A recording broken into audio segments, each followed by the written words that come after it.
Bom, pessoal, agora a gente vai estar dando início ao conteúdo da aula do módulo 3 sobre proposições pedagógicas para o ensino da educação física no ensino médio. E na aula de hoje a gente vai estar falando um pouco sobre as abordagens pedagógicas, certo? Como sempre, eu deixo uma frase do dia, e a frase que eu queria deixar para vocês hoje é da Malala Yousafzai, que ela é uma das grandes referências hoje em defesa da educação, né? A educação das meninas. A história dela é muito comovente e inspiradora. E ela diz que uma criança, um professor, uma caneta e um livro podem mudar o mundo.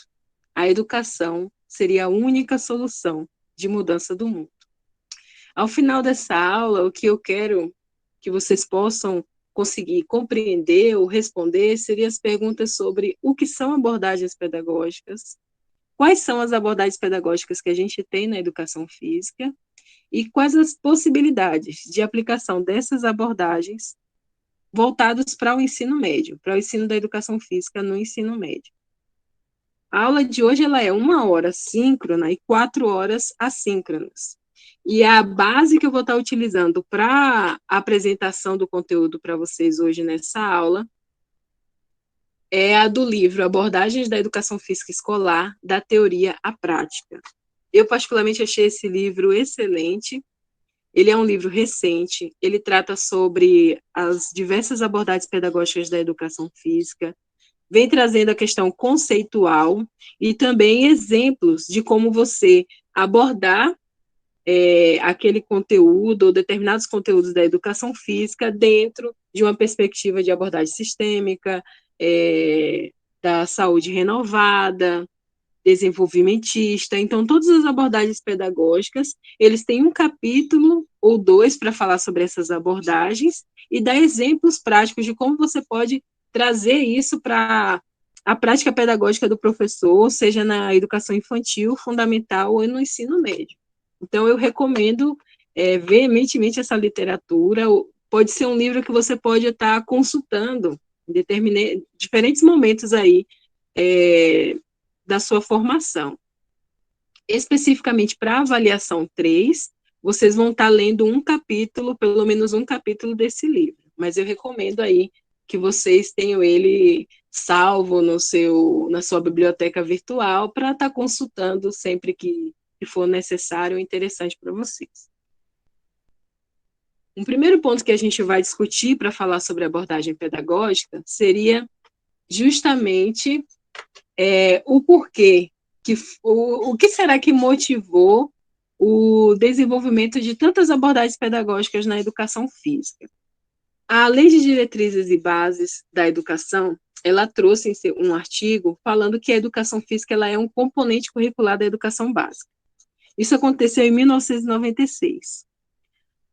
Tendo uma lei, essa descrição deu para a educação física um respaldo e uma responsabilidade, que os pesquisadores, os professores, a comunidade acadêmica, né, da educação física começou a se questionar sobre quais seriam esses componentes curriculares, quais seriam os conteúdos, quais seriam os parâmetros, a base que a gente tem para a educação básica, né? E em 2001, foi adicionado a esse artigo o termo obrigatório. Então, não é apenas só um componente curricular que seria importante ser abordado na educação básica. Ele vai ser um componente obrigatório. Então, ele precisa ter parâmetros, precisa ter uma sequência, precisa ter uma abordagem. Então, surgiu esse questionamento. Qual seria a finalidade da educação física como um componente curricular da escola? Esse questionamento ele foi, talvez, uma grande motivação para o desenvolvimento de diversas abordagens pedagógicas que a gente vê hoje.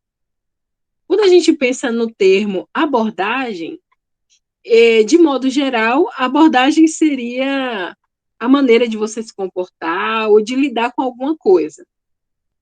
Se você for pensar de modo geral, quando você fala assim abordagem, vocês podem lembrar muito de abordagem policial, abordagem de fiscalização, não necessariamente abordagem pedagógica, mas vamos fazer um link aí. Quando você pensa em abordagem policial, o que seria uma abordagem policial? Seria, diante de uma situação, você ter vamos dizer, uma forma de se comportar ou de lidar com aquela situação. O policial, diante de uma situação suspeita ou uma situação de investigação, ele vai abordar pessoas de acordo com algum parâmetro, alguma referência ali de como ele precisa se comportar em determinadas circunstâncias. Quando a gente fala de abordagem pedagógica, claramente a gente não pode restringir a abordagem pedagógica a uma maneira de lidar com alguma coisa, ou de lidar com a educação.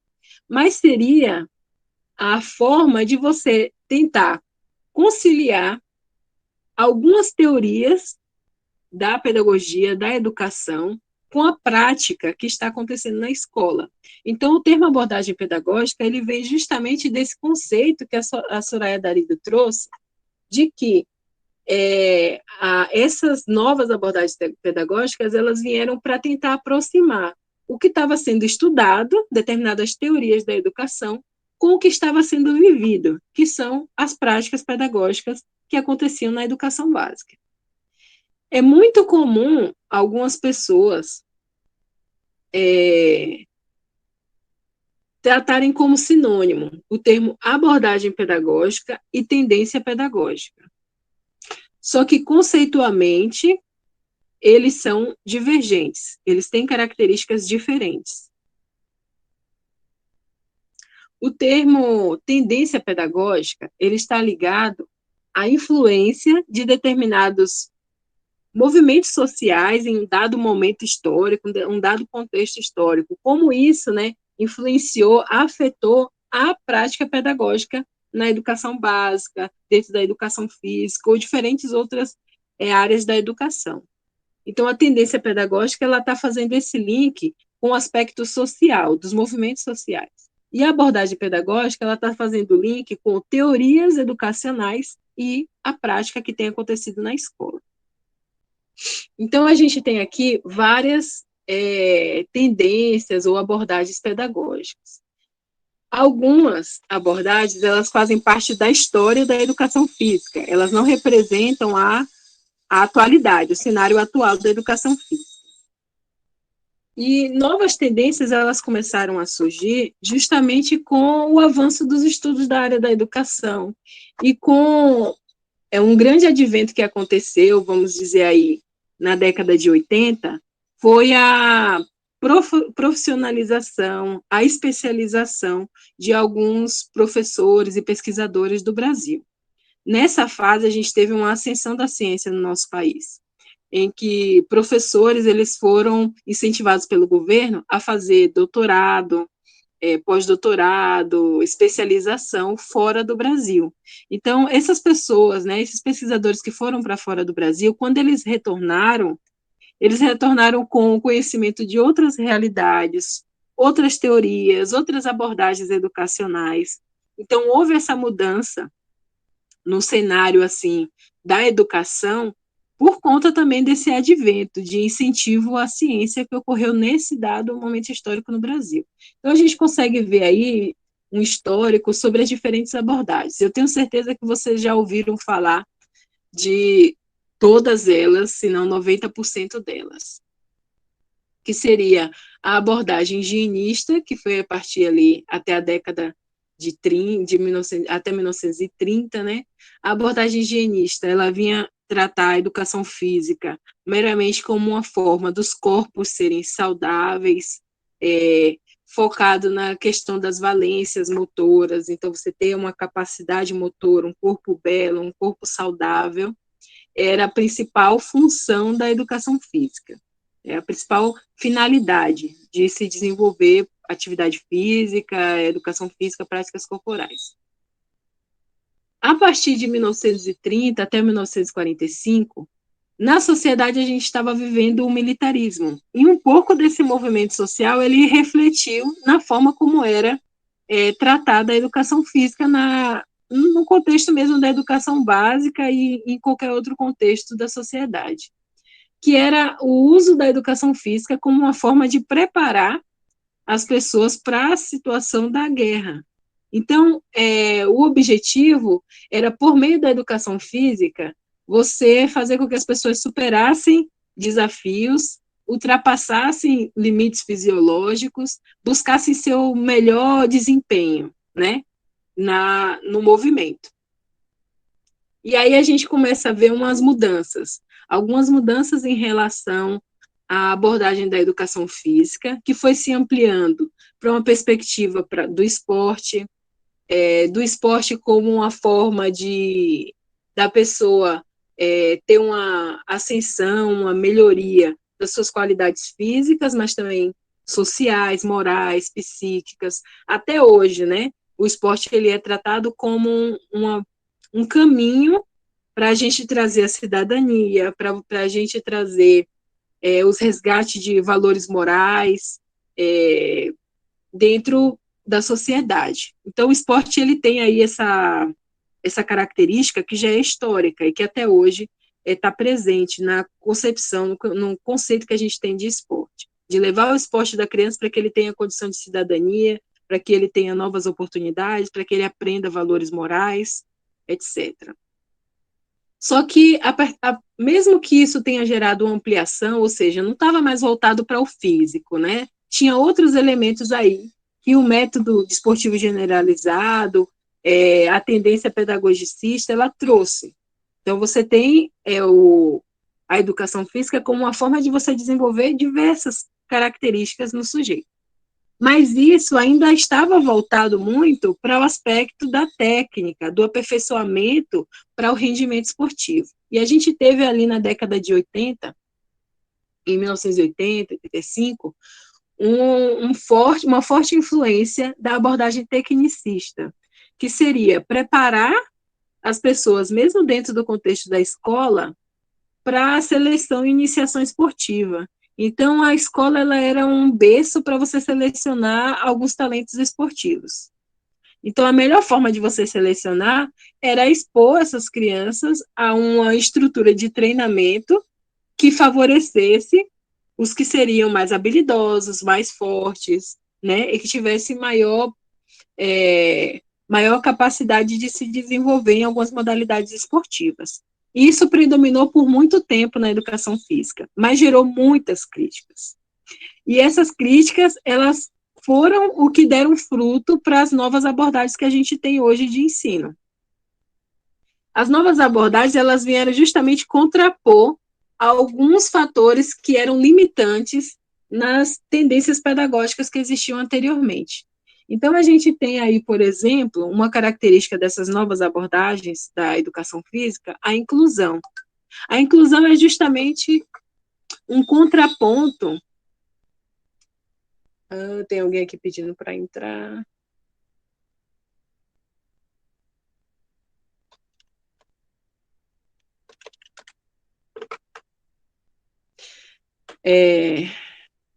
A inclusão ela é justamente um contraponto ao processo de seleção que existia na pedagogia tecnicista. Quando o foco era muito no rendimento, no resultado, a gente não tinha o favorecimento da cooperação. O que predominava? Era a competição. O aspecto competitivo ele era predominante. E nessas relações, o diálogo, o afeto, o vínculo não era uma prioridade. A prioridade era o desenvolvimento de algumas valências físicas. Então, a gente consegue ver que as características que as novas abordagens trouxeram eram justamente para suprir aquilo que foi uma barreira, foi um limitante nas abordagens anteriores.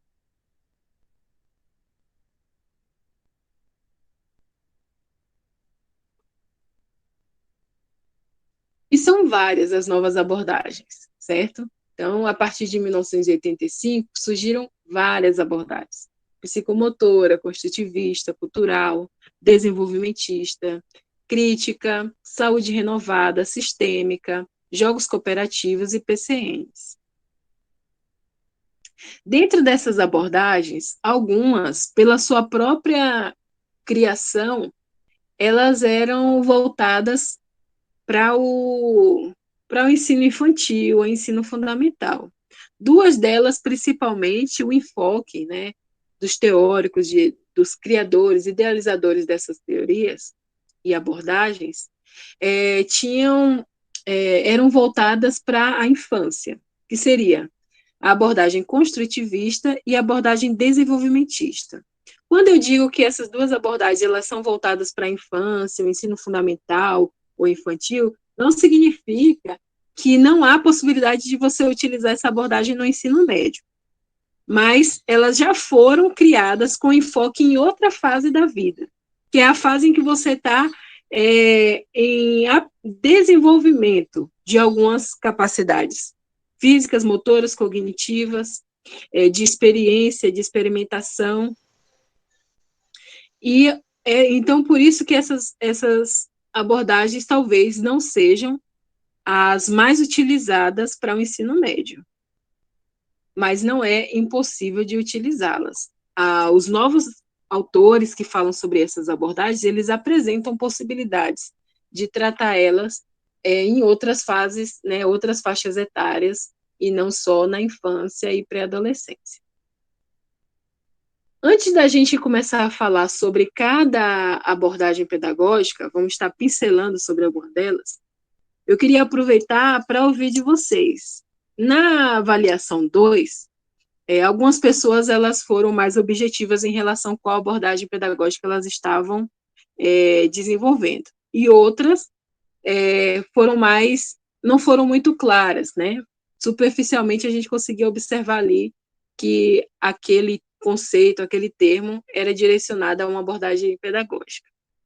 Eu queria que vocês pensassem no que vocês mandaram na avaliação 2 e me respondessem qual dessas abordagens pedagógicas foi a que você teve como referência e qual é a característica delas que fez você escolher ela para construir o seu plano bimestral. Do meu, eu usei mais o PCM por causa do meio do método de avaliação, né? Não ser aquele método muito tradicional, então utilizar a parte de observação, relatórios, métodos que não vão excluir o aluno. Sim, os PCNs, ele pincela um pouco dos diferentes elementos que a gente vê nas abordagens pedagógicas. E a cultura corporal do movimento, ela está lá também como um bom alicerce para o que descreve nos PCNs. Se você olhar a BNCC, volta e meia, é citado lá o termo cultura corporal do movimento, manifestação cultural, valorização da cultura. Então, o resgate desses aspectos é o que defende essa abordagem, que é mais cultural. E as próprias competências e habilidades que tem na BNCC já vão fazer uma defesa a esse tipo de abordagem, mas também traz elementos de outras abordagens, como o termo saúde, qualidade de vida, tratar sobre alguns conteúdos de incentivo à prática de atividade física ao longo da vida, não só dentro do contexto escolar. Isso são elementos da abordagem, por exemplo, da saúde renovada. Então, quando a gente lê a BNCC, a gente tem ali pincelado várias abordagens, né? E o professor, ele tem a autonomia de escolher a abordagem pedagógica de sua preferência, ou aquela que, dentro de determinado conteúdo, ele tem mais possibilidades de explorar, né? Eu sinto que dentro da área acadêmica e também da área pedagógica, lá na década de 90, existia uma cisão, né? Vários autores, vários teóricos, eles vieram trazendo diferentes vertentes e abordagens pedagógicas, e a defesa era tão grande pela sua abordagem que havia crítica às outras como se fosse impossível você conciliar. Mas, aos poucos, as novas abordagens elas foram quebrando isso. Muitas abordagens aqui, elas mesclam diferentes teorias.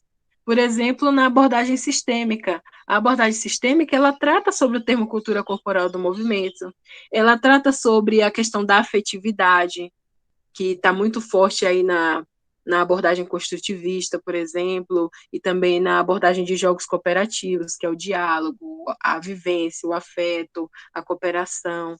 Então, essas abordagens elas começaram a se combinar.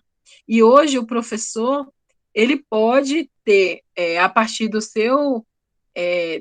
da sua visão de mundo, de educação e até das teorias que ele lê, uma determinada abordagem pedagógica que é predominante no seu processo de prática de trabalho, mas não necessariamente ele precisa estar preso a uma só, né? Não existe mais essa falta de diálogo entre elas se comunicam. Então, se elas se comunicam, nós também podemos utilizar o melhor de cada uma delas dentro do conteúdo que a gente vai estar ministrando.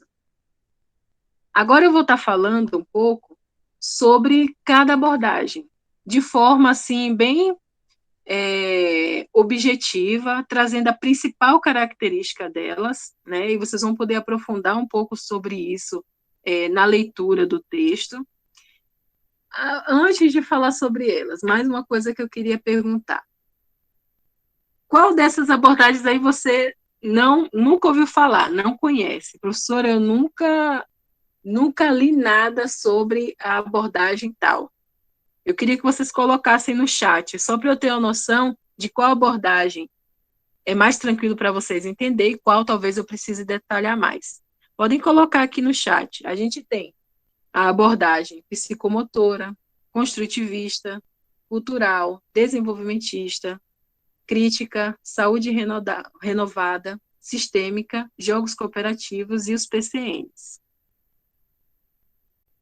E aí, eu estou vendo a Jéssica citou a sistêmica, eu acho que a sistêmica, e o Mauro Betti é o teórico da abordagem sistêmica.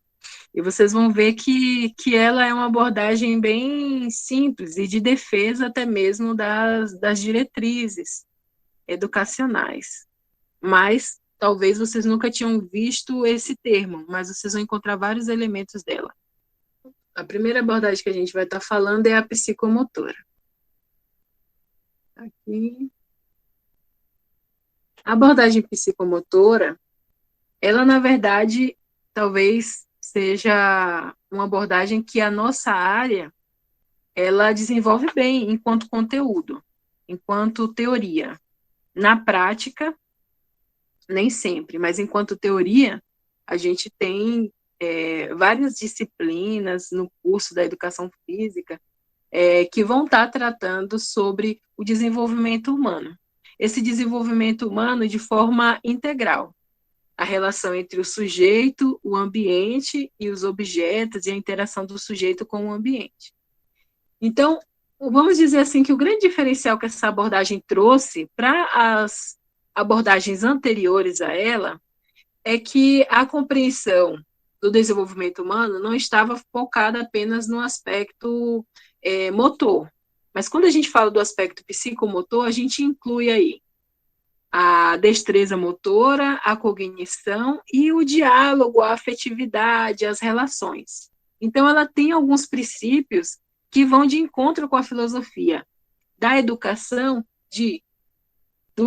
do estudante, né, do aluno, ele ter autonomia, ele ter uma boa interação com o professor, um diálogo, um vínculo com o professor, trabalhar as relações humanas nessa interação do processo de aprendizagem. Então, vem trazer alguns elementos que não estão meramente voltados para o desenvolvimento de uma técnica ou de uma capacidade física. Quando a gente pensa nessa abordagem psicomotora, para cada fase da vida, ela tem estratégias de aplicação diferentes.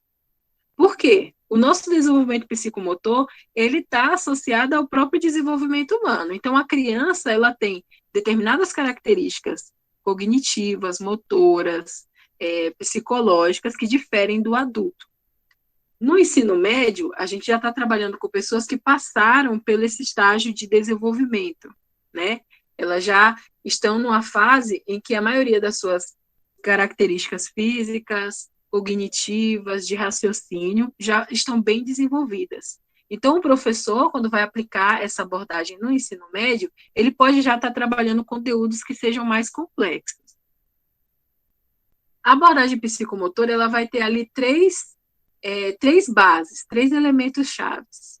o aspecto psicomotor, que envolve o movimento, né, a coordenação, a organização, lateralidade, equilíbrio, desenvolvimento de algumas características motoras e também de execução do movimento. O aspecto cognitivo, que seria a capacidade de você resolucionar problemas dentro de uma dinâmica de jogo, dentro de uma dinâmica associada ao movimento humano, né, a interação com outras pessoas, a comunicação com outras pessoas para poder atingir um determinado objetivo dentro do conteúdo de educação física que você está trabalhando. E também o aspecto cognitivo, que é não colocar como centro da sua prática pedagógica o diálogo, o relacionamento, a comunicação, a interação entre professor-aluno, aluno e aluno, e o aluno e o ambiente. Então, esses elementos são algumas características que são fundamentais para o desenvolvimento da abordagem psicomotora.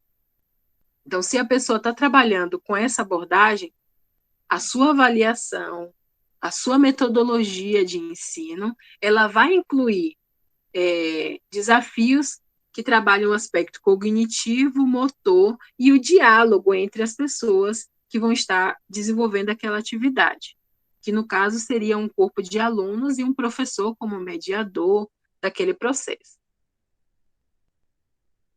A abordagem cultural, que aí algumas pessoas citaram, eu acho que eu não conheço essa abordagem cultural. Ela foi, vamos dizer assim, o precursor da abordagem cultural foi o Josimar da Olho. Ela é muito conhecida. Com certeza vocês já ouviram em algum lugar, pelo menos na BNCC, o termo cultura corporal do movimento.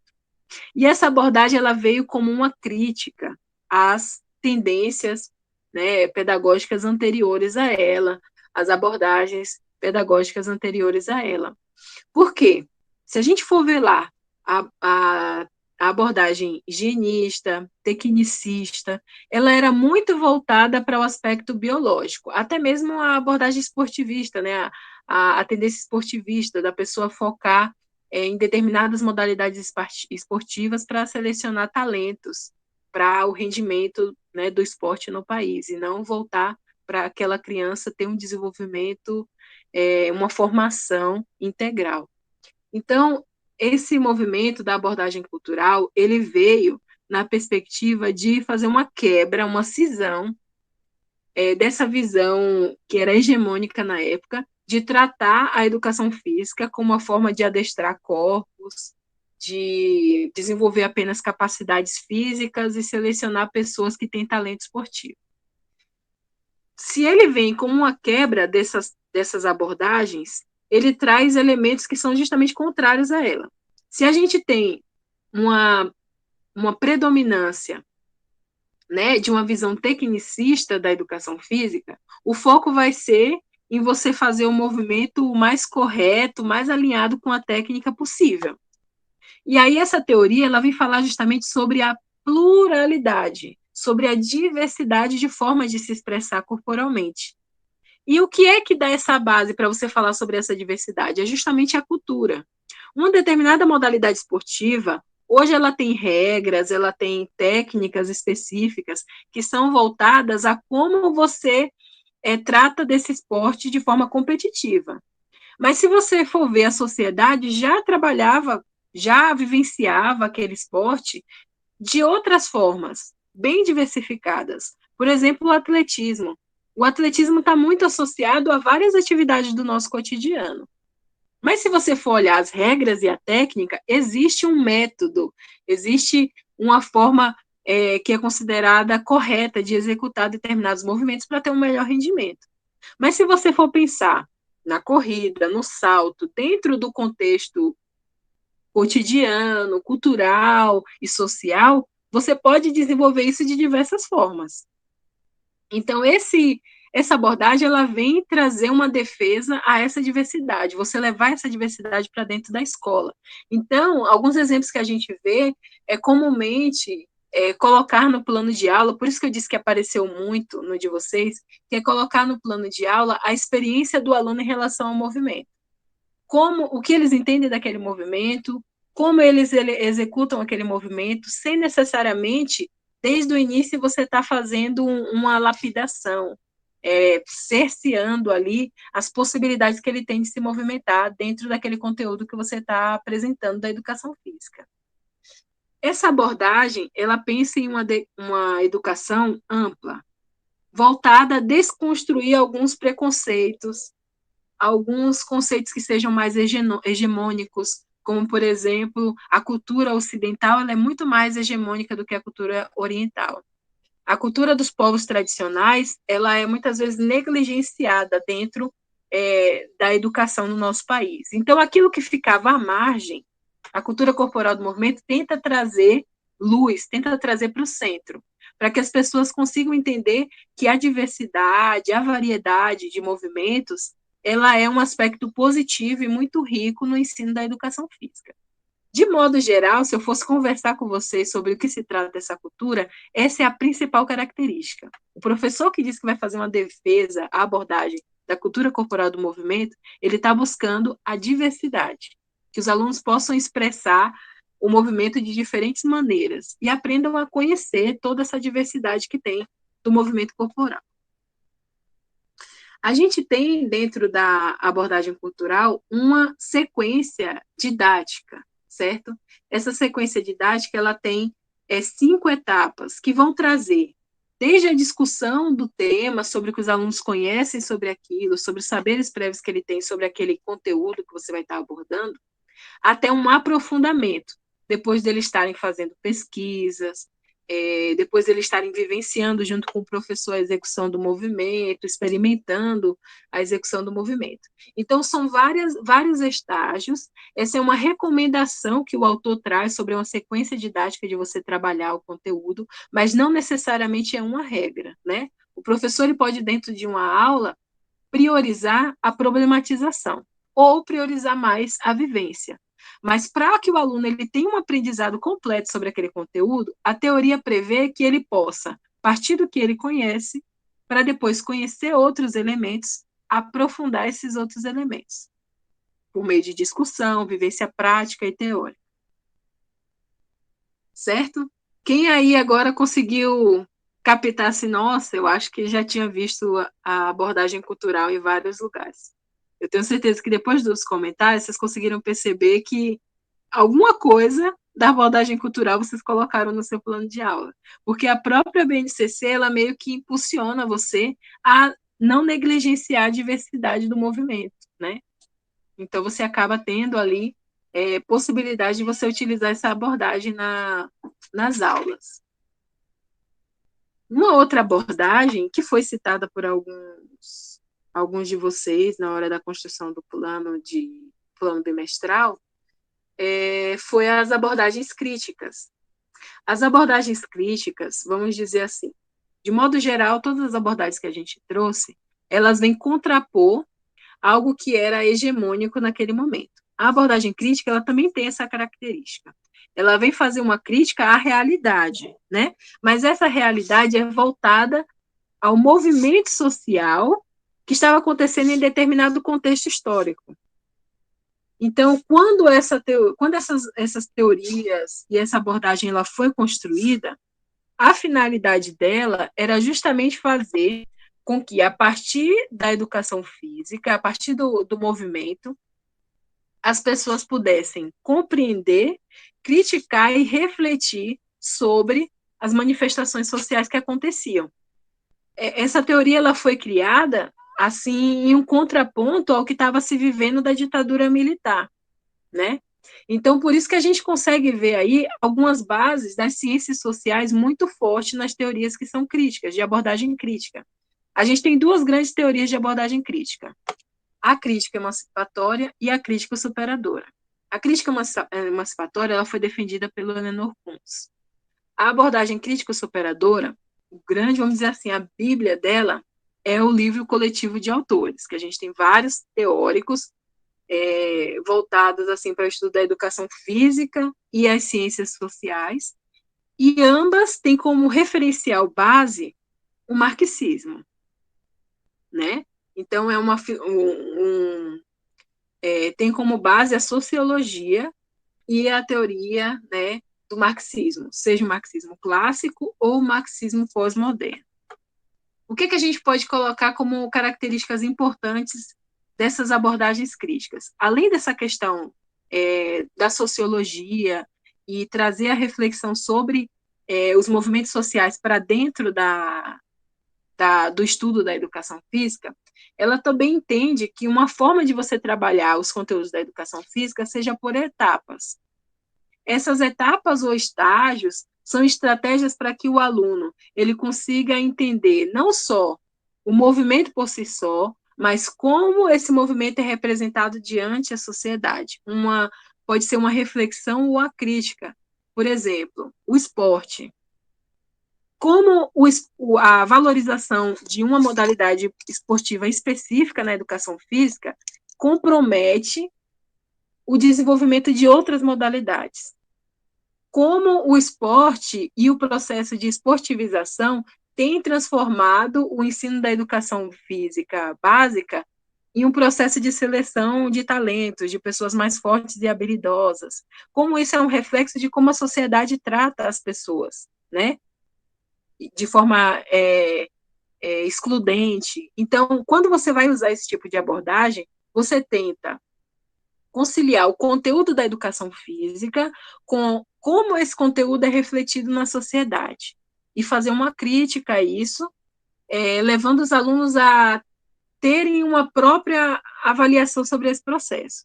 Um grande ponto que aí é muito importante ficar claro dentro dessa abordagem crítica, existe um risco, que é, dependendo da fase de ensino, do nível de ensino, a pessoa ela tem uma capacidade de desenvolver um raciocínio mais complexo, de uma linguagem mais concreta, e em outras fases de ensino, isso ainda não é possível. Então, uma abordagem crítica, ela é muito viável no ensino médio. Por quê? No ensino médio, as pessoas já estão engajadas em vários contextos sociais, elas já passaram por experiências, vivências, elas conseguem compreender o que está acontecendo na sociedade. Então, isso gera uma reflexão, certo? E o professor pode usar a reflexão do aluno para poder discutir o conteúdo da educação física. Agora, vamos supor alunos do ensino fundamental. Vão ter alunos que já têm uma certa vivência ou experiência que pode trazer essa reflexão e outros que não. E dentro desse contexto, quem é que tem mais experiência? É o professor.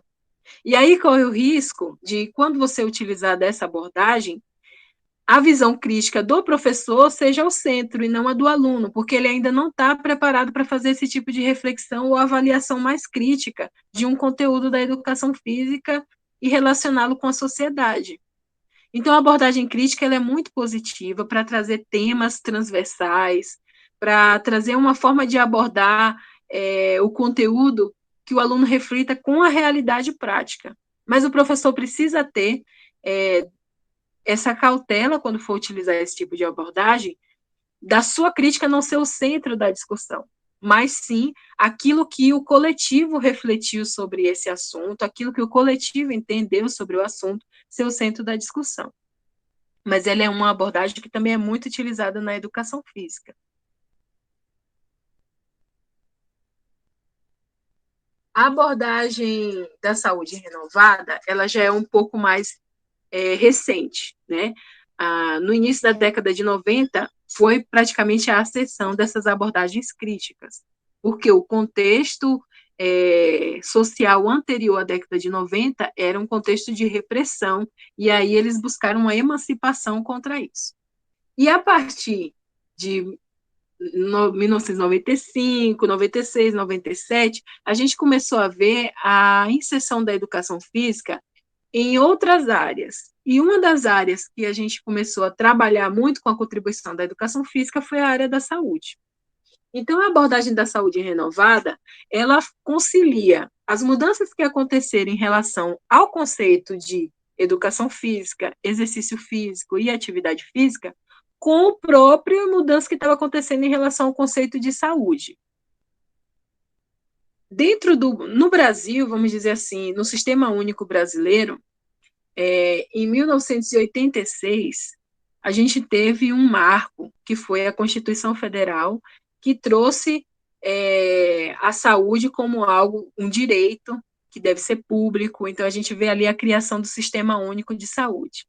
Com a criação do Sistema Único de Saúde, algumas reflexões teóricas que surgiam em relação ao conceito de saúde, dele não estar voltado meramente para a ausência de uma doença, dele não ser especificamente uma sintomatologia, a presença ou ausência de um sintoma, a pessoa está ou não em algum tratamento para alguma doença. Isso começou a ser discutido de maneira global.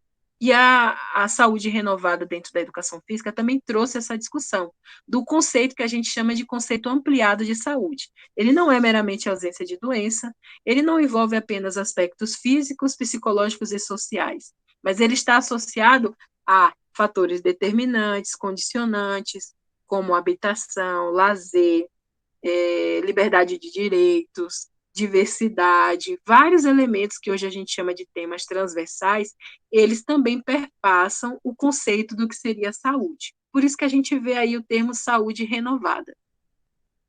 Os princípios que se baseiam, né, a saúde renovada, né, dentro da educação física, é justamente a promoção de uma qualidade de vida e de um estilo de vida mais ativo e saudável. Então, é a educação física como uma forma das pessoas melhorarem a sua saúde, desenvolvendo uma boa qualidade de vida e hábitos mais saudáveis. Então, quando a gente trata sobre a saúde renovada, a gente vê outras temáticas transversais sendo abordadas. E no ensino médio, isso é incentivado. Se você olhar a BNCC, tem ali vários elementos que tem como parâmetro a saúde renovada, que é tratar o tema da obesidade, que é um problema de saúde global dentro da educação física, tratar o tema da imagem corporal e da mídia e uso da imagem corporal, falar sobre o que é exercício físico e atividade física, qual a diferença, falar sobre alimentação saudável, como ser saudável ao longo da vida, quais as recomendações que a gente tem de prática de atividade física para criança, para adolescente e para a pessoa adulta. Tudo isso são temas que podem ser discutidos no ensino médio e que estão voltados à abordagem da saúde renovada. Eu deixei para vocês um livro, né, como leitura complementar, né? Vocês não vão precisar ler esse livro para a disciplina, mas quem tem interesse sobre abordar a saúde renovada, a recomendação seria esse livro, Atividade Física, Saúde e Qualidade de Vida. Ele vai trazer justamente alguns desses conceitos que a gente vê ali na abordagem pedagógica da saúde renovada. Vou mostrar aqui para vocês os tópicos. Ele fala sobre o que seria estilo de vida, atividade física, aptidão física. Ele vai falar como desenvolver determinadas habilidades, vai falar um pouco sobre a obesidade, quais são as orientações gerais de atividade física, e também ele tem um capítulo específico para a educação, né? A educação para um estilo de vida ativo nos programas de educação física. E aí, dentro desse capítulo, ele vai falar sobre a educação física escolar. E justamente as possibilidades que você pode ter para abordar esses assuntos que são citados aí no livro dentro da escola, né? Ele traz até um exemplo de um pentáculo do bem-estar voltado para o adolescente, que é a faixa etária, a idade, né, em que os alunos do ensino médio se encontram. Então fica aí também a dica da leitura desse livro para quem tem interesse em aprofundar mais sobre essa abordagem pedagógica.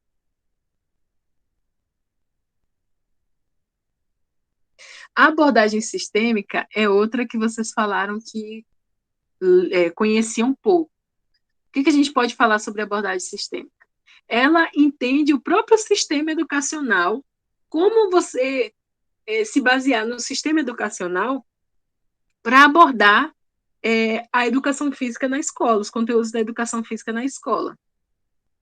Essa teoria, essa abordagem, ela vem, né, dos estudos teóricos e também práticos do pesquisador Mauro Betti, né? Ele trata que a educação física ela está dentro, né, de um sistema hierárquico. E esse sistema ele é complexo, ele é aberto e tem ali várias possibilidades de adaptação. Só que dois elementos são muito importantes para você entender a influência desse sistema. Um deles é a questão da tendência autointegrativa, que seria como a sociedade, né, as tomadas de decisão, as normas, os parâmetros da sociedade vão influenciar na educação física. E um outro fator é a tendência de autoafirmação. É que, mesmo com essa influência, né, da sociedade nas tomadas de decisões que a gente tem sobre como fazer a prática da educação física, a gente tem que resguardar aquilo que é da nossa identidade, que seria a nossa autonomia. Independente das tomadas de decisão da sociedade, existem parâmetros, existem bases que sustentam a prática pedagógica da educação física. Então, esse autor, ele vem trazer outros elementos, vem somando aí outros elementos de outras abordagens. É considerado aqui a questão dos jogos cooperativos, é considerado aqui a questão da cultura corporal do movimento, a valorização dos afetos, do diálogo, o desenvolvimento psicomotor, tudo isso você pode trazer como elemento para abordagem sistêmica. Mas a referência que ela vai ter é que esse sistema, que ele é aberto a várias outras abordagens, ele sofre uma influência das tomadas de decisões que estão em outros níveis, né? Então, a educação física, ela sofre o reflexo de tomadas de decisões que estão em outros níveis. A aplicação da abordagem sistêmica no ensino médio, ela volta-se, né, para a valorização da cultura corporal do movimento, o uso do diálogo, de se colocar no lugar do outro, de ter uma formação crítica sobre os conceitos e os elementos que você trata na prática pedagógica. Para vocês tentarem entender um pouco mais sobre a abordagem sistêmica, que é algo novo. Ela compreende que esse sistema hierárquico ele está dividido em níveis, né? Quanto mais abaixo do sistema hierárquico você está, menos autonomia você tem. E quanto mais acima, mais você tem o papel de norteador, de parametrizador do que vai acontecer.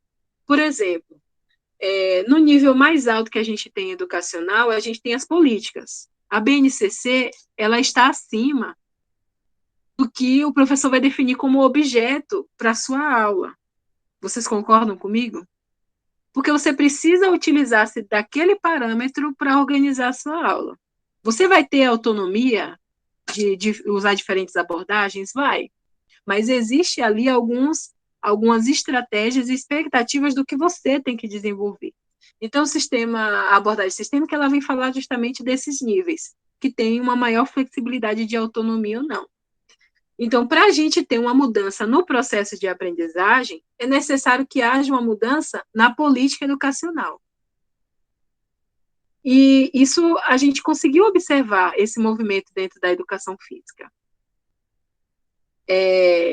As mudanças que a gente viu na BNCC, elas estão influenciando diretamente o projeto político-pedagógico da escola, que seria o quê? Os objetivos do sistema escolar, elas estão afetando diretamente também o plano de ensino do professor. Quando vocês foram fazer o plano de ensino de vocês, o que é que vocês utilizaram como base? Se você estivesse na escola, você teria usado o projeto político-pedagógico da escola, mas você não estava em uma escola de verdade, né? Então, a gente utilizou os parâmetros de expectativa de aprendizagem do estado do Amazonas, que é o que a escola vai utilizar como parâmetro para construir o projeto político-pedagógico. Então, e também o que é que vocês utilizaram? A própria BNCC. Então, isso está querendo mostrar o quê? Que o que o professor vai fazer na prática pedagógica depende de como é organizada a política educacional. As mudanças que você quer aqui, elas precisam acontecer primeiro lá em cima. Precisam acontecer mudanças aqui, para que no chão de quadra, para que no plano de ensino do professor, esse processo de aprendizagem ele seja mais efetivo, né? Então, essas são características muito importantes da abordagem sistêmica, porque ela incentiva que essa mudança ela seja construída coletivamente e baseada em parâmetros. Então, quando o Mauro Betti fala sobre isso, ele não fala querendo dizer que o professor ele deve obedecer às regras do Estado, mas o professor ele deve se envolver na construção dos parâmetros curriculares. Ele deve se envolver na construção do projeto político-pedagógico. Por quê? É nesses níveis que você tem uma maior flexibilidade e autonomia. Se o professor ficar preso somente ali no processo de aprendizagem, no seu plano de aula, eu vou lá fazer o meu, ele não vai conseguir mudar o sistema. Então, por isso que ele usa a abordagem sistêmica. Você precisa compreender todo o sistema e estar envolvido nesse sistema para gerar mudanças. E as mudanças que ele defende é justamente trabalhar com temas transversais, valorizar a cultura corporal do movimento, a diversidade, a alteridade, se colocar no lugar do outro, a empatia, a afetividade, dentro das relações de ensino-aprendizagem do professor-aluno na aula de educação física. Todas essas abordagens de ensino, elas conseguem trazer elementos importantes para a gente fazer a nossa prática pedagógica. Reflexões, né? E essas reflexões, elas chegam até o aluno, vamos supor, o seu aluno vai conseguir notar a diferença de você utilizar a abordagem sistêmica da cultura corporal do movimento? Talvez não. Mas o que você vai alcançar como objetivo de aprendizagem vai ser diferente, mesmo seu aluno não percebendo. Então, por isso que a abordagem pedagógica ela é um parâmetro para o professor planejar as suas atividades. Porque a partir dessas abordagens, ele vai estar influenciando no que o aluno vai ter possibilidade de aprender. Talvez a melhor receita seja a gente trabalhar com a diversidade mesmo, porque você vai dar mais chances dos alunos aprenderem diferentes habilidades. Ele vai aprender a ser crítico, ele vai aprender a respeitar a diversidade, ele vai aprender sobre diversas formas de manifestação da cultura corporal do movimento, ele vai aprender a valorizar a cooperação, se você usar diversas abordagens, dependendo do conteúdo que você vai estar trabalhando. Eu acho que agora eu tenho mais um ou dois tópicos para falar, eu acho que é os jogos cooperativos, e depois a gente vai falar sobre avaliação. Então, sobre os jogos cooperativos, o próprio nome, ele já nos dá um spoiler do que é, né? Os jogos cooperativos, ele vai trabalhar justamente com o jogo como uma forma de interação, uma forma de vivência positiva para as pessoas. Essa perspectiva de jogos cooperativos, ela surgiu para ir de contraponto ao processo de esportivização que estava acontecendo dentro da escola. Esse processo de esportivização, ele trouxe para alguns alunos, vamos supor, a chance dele ter uma ascensão no esporte, né? Quando a escola era um berço de seleção de talentos esportivos, alguns alunos eles tinham ali a chance de mostrar para o seu professor que ele era bom e a partir daí ser indicado para um técnico, e a partir daí ele ter a chance de se desenvolver em uma determinada modalidade esportiva. Como também ele conseguiu aperfeiçoar melhor a sua técnica e se tornar bom naquilo. Então, vamos supor, uma aula tecnicista, ela vai fazer com que o aluno ele tenha um melhor rendimento no esporte? Sim.